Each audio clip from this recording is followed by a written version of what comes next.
We commend the Kenya School of Government for organizing this conference as we mark the 30th anniversary of the Beijing Declaration and Platform for Action. While women have achieved much over the years, they still encounter various challenges that vary according to culture, economic, and social contexts. This conference is an opportunity to address gaps in our pursuit of gender equity. We are here to celebrate the seeds sown 30 years ago by women pioneers, including Maria Nzomo, Phoebe Asio, the late Professor Wangare Maathai, Honorable Nyiva Mwendwa, and Honorable Charity Ngilu, in the quest for gender equality. Their efforts have made Kenya globally admired for its significant strides towards achieving gender equity. Gender equity is central to the bottom-up economic transformation agenda.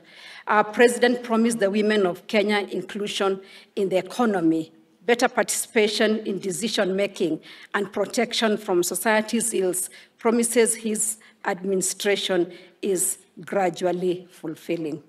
Gender equity is founded on the importance of empowerment. This guarantees that every girl and woman has access to opportunities, information, and resources. As an office, we have consistently pursued women's empowerment and have witnessed results that enforce our commitment to advocating for gender equity. I will share a few examples of what we have accomplished in recent years towards this cause. First, over 250,000 previously financially excluded women have been able to take charge of their financial freedom through table banking.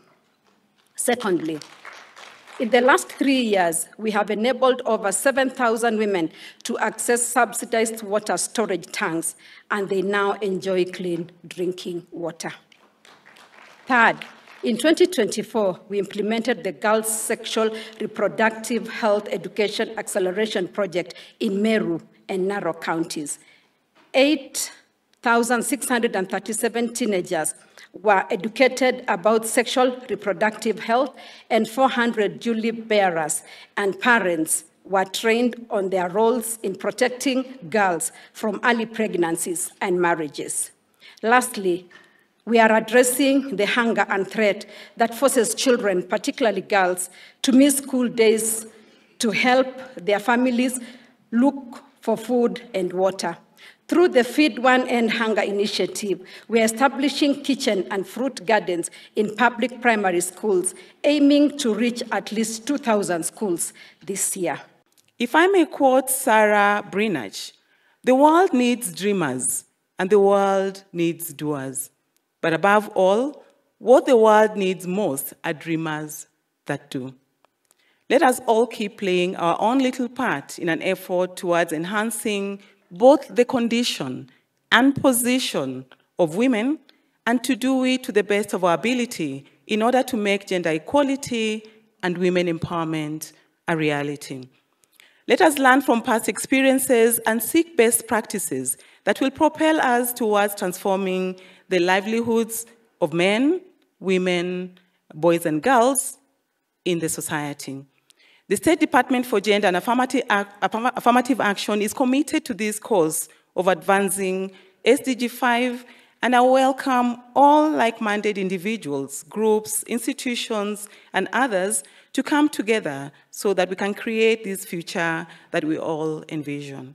The First Lady's Young Women Leaders Capacity Building Fellowship Program, one of our flagship programs that will be launched today by Her Excellency, the First Lady, will greatly empower young women, equipping them with requisite skills and competencies for them to excel in today's competitive and dynamic labor market.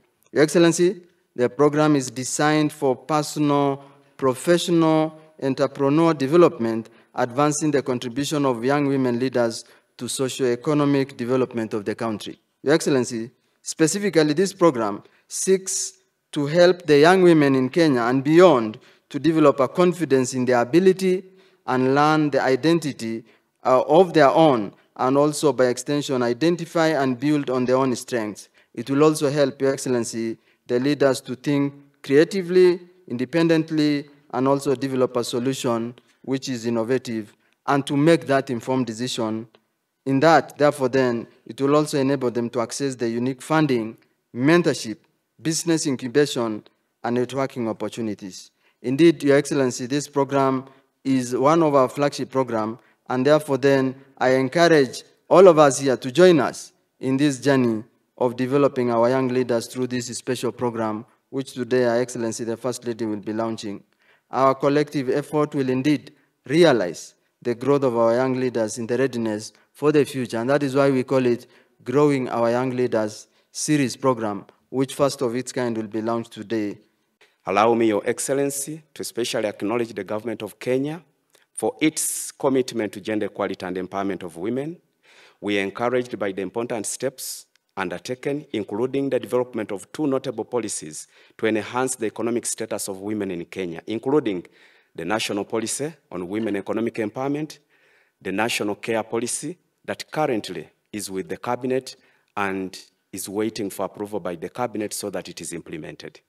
Further, I want to applaud the government for the consistency and goodwill demonstrated in attainment of not more than 2/3 gender principle, the Generation Equality Forum commitments that the government has been at the forefront, and also establishment of the working group on gender-based violence, including femicide, that we all know that has been happening in the country. And we want, on behalf of the country representative and on behalf of the UN agencies, to extend our appreciation to you, Your Excellency, but also to the President of the Republic of Kenya.